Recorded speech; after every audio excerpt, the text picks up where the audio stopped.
shadow work will accelerate your growth more than any other tool or practice.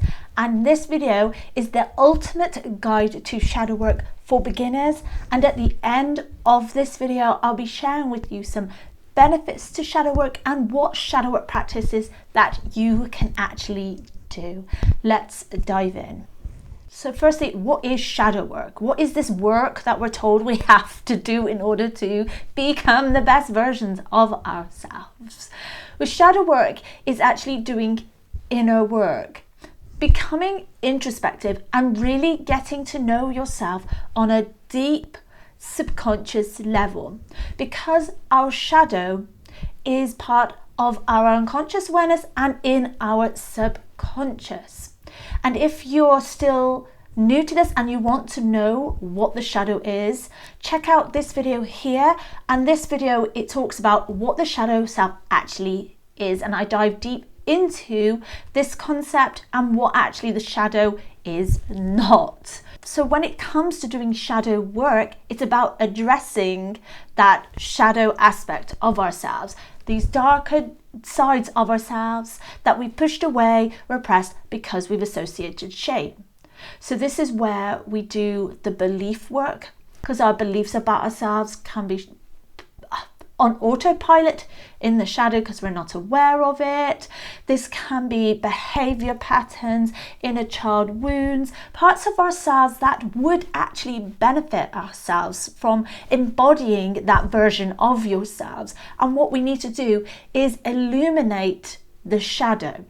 And this is where the inner work, the shadow work, comes into it. And before I knew what shadow work was, what the shadow actually was, I was slowly waking up and going through my spiritual awakening, and I would see online these different blog posts on Facebook, Instagram, these things about the shadow, and I would actually feel quite scared. I know this sounds absolutely ridiculous, and looking back at it now, I can see why I may have thought the shadow was frightening or scary, because often we associate it with darkness, and sometimes people think it's something ghostly, something demonic, and it's not. Whilst we do all have our own demons to deal with, our inner demons, that is part of our shadow, but it's not what you think. And so when I started actually diving into what shadow work was and actually doing it for myself, I realized the shadow was nothing to be frightened of, because it's not dark and ghouly and ghostly and demonic at all. It's just our psyche.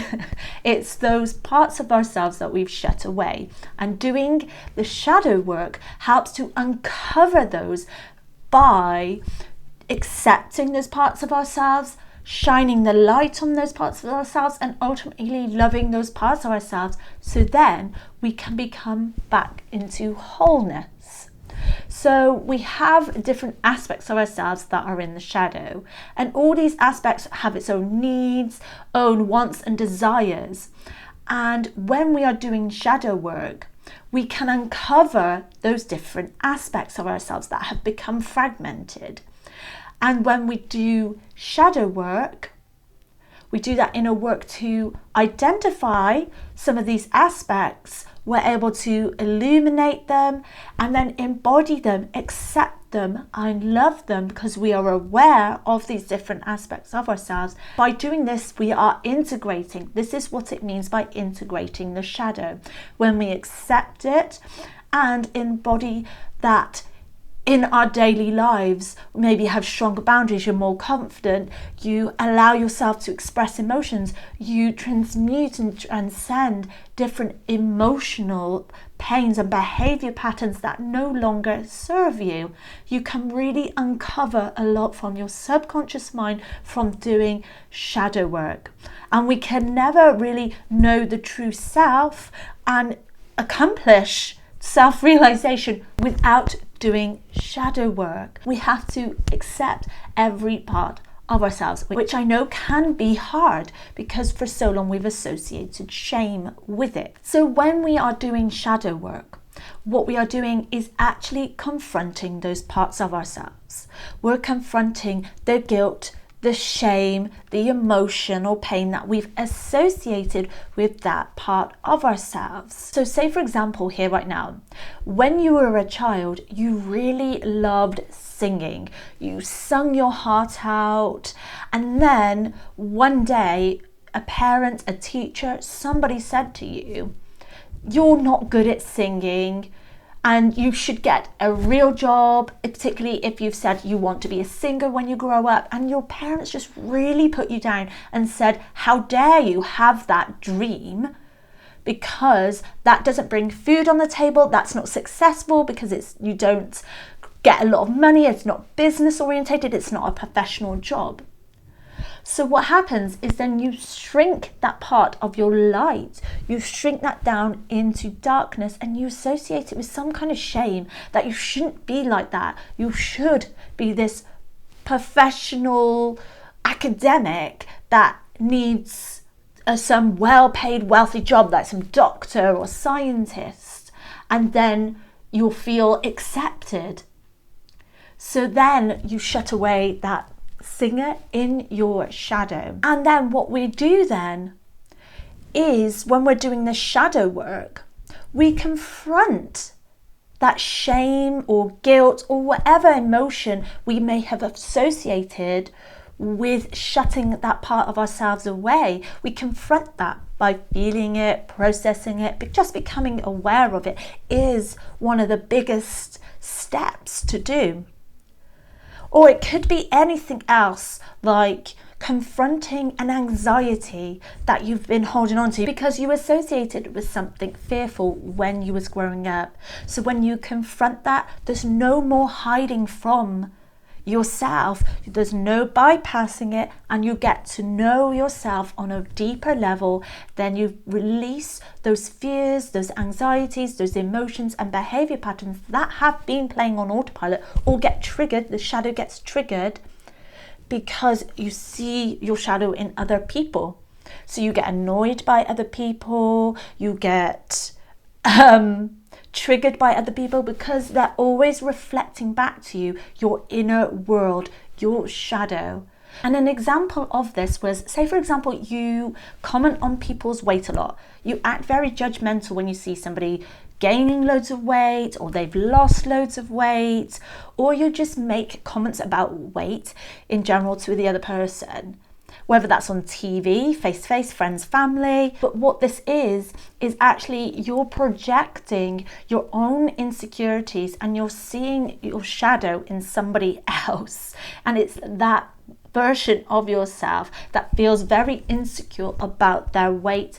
So you can see how this works, and doing inner work helps you to uncover that insecurity, the anxiety, and help you to really feel it, and then it's released. But here's the thing we need to remember about doing shadow work. We have to do it in the present moment. All of our patterns, our beliefs come from stored memories, emotions, thoughts that the ego has kind of attached to from the past. And inner child healing, that is going to the past. But what we need to do with shadow work is come into the present moment and transcend those behavior patterns in the current present moment, because that's where we are playing out the same behavior patterns. We are not in the past anymore. We're not obviously in the future, but we have brought things from our past that are affecting the present moment, our present life. So shadow work needs to be done in a way that is very present, and so then we're not able to keep repeating that same pattern. So you may be thinking now, like, well, how do I actually do the shadow work? What types of work is there? I hope it's not too difficult. I hope it's no effort. Unfortunately, you're gonna get uncomfortable with this. We've got to get down and dirty. We've got to be getting comfortable with the uncomfortable. So many people seem to think, I've done a week's worth of shadow work. I've done this and I've done that, and now I'm an expert in Carl Jung psychology. And unfortunately, it's just not like that. So with shadow work, it's really diving deep into the subconscious, the psyche. And there are some things that are so uncomfortable that we don't want to face. That's why it's been put in the shadow. We want to deny it. We want to suppress it. We don't want to know it exists. So when we are becoming uncomfortable in the process of shadow work, that means it is working. It's always about becoming comfortable with the uncomfortable. And then we're able to integrate it and bring ourselves back into wholeness, because then we are accepting that part of ourselves. So the way we do shadow work is by observing ourselves. And there are a number of ways we can actually observe ourselves. We have to get to know ourselves on a deep and personal level. So how do we really get to know ourselves? We observe our behavior patterns. We observe our emotional triggers. We observe how our thought processes work. We observe how we react in relationships, and how we respond if we are triggered. We really observe anything that may be bringing out our shadow. So there are 3 ways you can do this by observing yourself and getting to know yourself. And 2 of these I do every single day, or almost every day. And the first one is meditation. Second one is journaling. Those are the 2 that I really like to do. And the third one is very highly recommended, and that Carl Jung did a lot of, which is dream work. Writing down your dreams, getting to know your dreams, because your subconscious is trying to let you know things through your dreams. So when it comes to journaling, we're able to really get to know ourselves. Journaling is very powerful because we can create that inner dialogue between ourselves and our subconscious. And it doesn't have to be difficult. And journaling is a very easy way to get started with shadow work. And if you want some help with your journaling, I have a free shadow work journal prompts for beginners. I have a huge list of journal prompts that can be printed off that are really effective to help to go deep and really get to know yourself. The link is in the pinned comments below for you to download now. So journaling will really help you not only get to know your shadow, especially if you're using highly targeted journal prompts to connect yourself to your shadow or any inner child wounds, but also it helps you to process an emotion, helps you to kind of vent and rant and get your thoughts and feelings out. Instead of identifying with the thought and the feeling, we're able to just kind of observe it as we are writing on the page.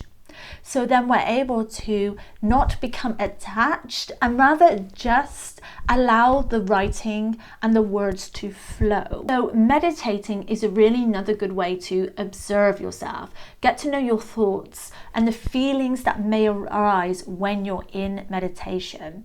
Often we kind of get lost down some kind of a tangent, get lost in a thought loop when we're meditating. That is completely normal. It's only when we actually quieten the mind, we realize how much is on autopilot, how much thought is actually going through our minds. So say for example now you sat and you just stared at something on the wall, a dot on the wall, just for 30 seconds, you'll soon see thoughts that arrive and come up in just that 30 seconds. And if you are a more advanced meditator, you'll have honed that in, you'll have more of mastery over those thoughts. And this is where we begin to observe the thoughts and we don't attach ourselves to the thoughts, and we can see what thoughts may come up to the surface. And then this is where I like to journal after I've meditated. Any thoughts, anything that may have come up for me when I've meditated. Sometimes all of a sudden I just cry when I'm meditating, particularly if a thought has arrived and I've gotten myself too attached to it rather than just observing it and letting it flow by. But this is where we can allow ourselves to really access that divine in us and really observe how our inner world is functioning. So the third and final way to do shadow work, there are many more ways, but I'm just going to share 3 with you now. But this way is observing your dreams. And this is where journaling comes into that as well, where you can have a journal just for your dreams. I'm not very good at remembering to do this, so I don't do this. I'm like a big dreamer. I do dream a lot. I had probably 3 or 4 dreams last night. Yeah, and the night before I've had just crazy dreams sometimes. But I know when it's something from my subconscious coming through, or even maybe a past life. I tend to dream a lot of about water, floods, and disaster with floods. I guess that's how I know there's something to do. I feel like there's something to do with my subconscious when something like that comes up in my dreams. But it's a really good way to know what the subconscious is trying to tell you and get to know your own psyche and your own subconscious, because sometimes we do dream of dark stuff. I've dreamed of slicing someone up before and putting them in a blender. Not that it was graphic, but it was just doing that, and I was trying to hide away the evidence. And I'm not afraid to say that's what I dreamt of, because it's a dream and I don't think I have the desire to do that. But you can see where we can get to know our psyche on a really personal level when it comes to our dreams. So if you've stuck around for the entire of this video, here are some benefits to doing shadow work. So when we are doing shadow work, like I've said, what we are doing is illuminating it. It's not going to be in the dark anymore. We're shining the light on the shadow, and we have all these aspects of ourselves and we bring it to wholeness. So when we are doing this, we are integrating more authenticity. We accept parts of ourselves that we may have held back and denied because it's not acceptable. But now when we embody more of that and integrated that, we become more authentic. So this is a great payoff and a benefit to doing shadow work, because when we don't do shadow work, we create the persona that the ego likes to be and say, well, this is me because this is acceptable. I feel in the tribe and people want to like me. And so we put the mask on. So when we're doing the shadow work and we're beginning to become comfortable with our uncomfortable feelings and emotions, we're becoming more authentic, and we kind of think, well, I don't give a fuck anyway because I love myself just as I am. So another benefit to doing shadow work is actually just becoming more self-aware. We become more conscious of our behavior patterns, our triggers, our wounds. And this is where we can trip ourselves up a little bit, because we can become so self-aware of something that is maybe toxic, not serving us. And then we can kind of beat ourselves up about that we have that in us. And how do I get rid of it? I'm aware of it. What do I do? What do I do? Or like you're still operating from that because you haven't integrated that. And when I say integration, I mean wholeness, loving, accepting. So there's still shame. You've still got to feel, you've still got to process when it comes to that part of yourself. So self-awareness is a really good thing, and it's only when you've integrated it then that you can feel that you're more whole, and you're not still operating from your wounds and your shadow or whatever. But this is why I said there's no self-awareness without integration Or you can say you have self-awareness, but there's actually no integration. Final benefit is you just feel inner peace, because what you're actually doing is transcending dualism from within. So there's no war feeling from within. You're not at war with yourself, between your darkness and your light. You've transmuted all of that pain and suffering and alchemized it and transcended the dualism. So then you feel nothing but inner peace. And you're thinking, well, I want to feel some of that inner peace. And I always want to feel that. It does take practice to really transmute and transcend all of the dualism from within. And if you want to go further on this by getting comfortable with the uncomfortable, check out this video next, where I dive into more about shadow work. Much love.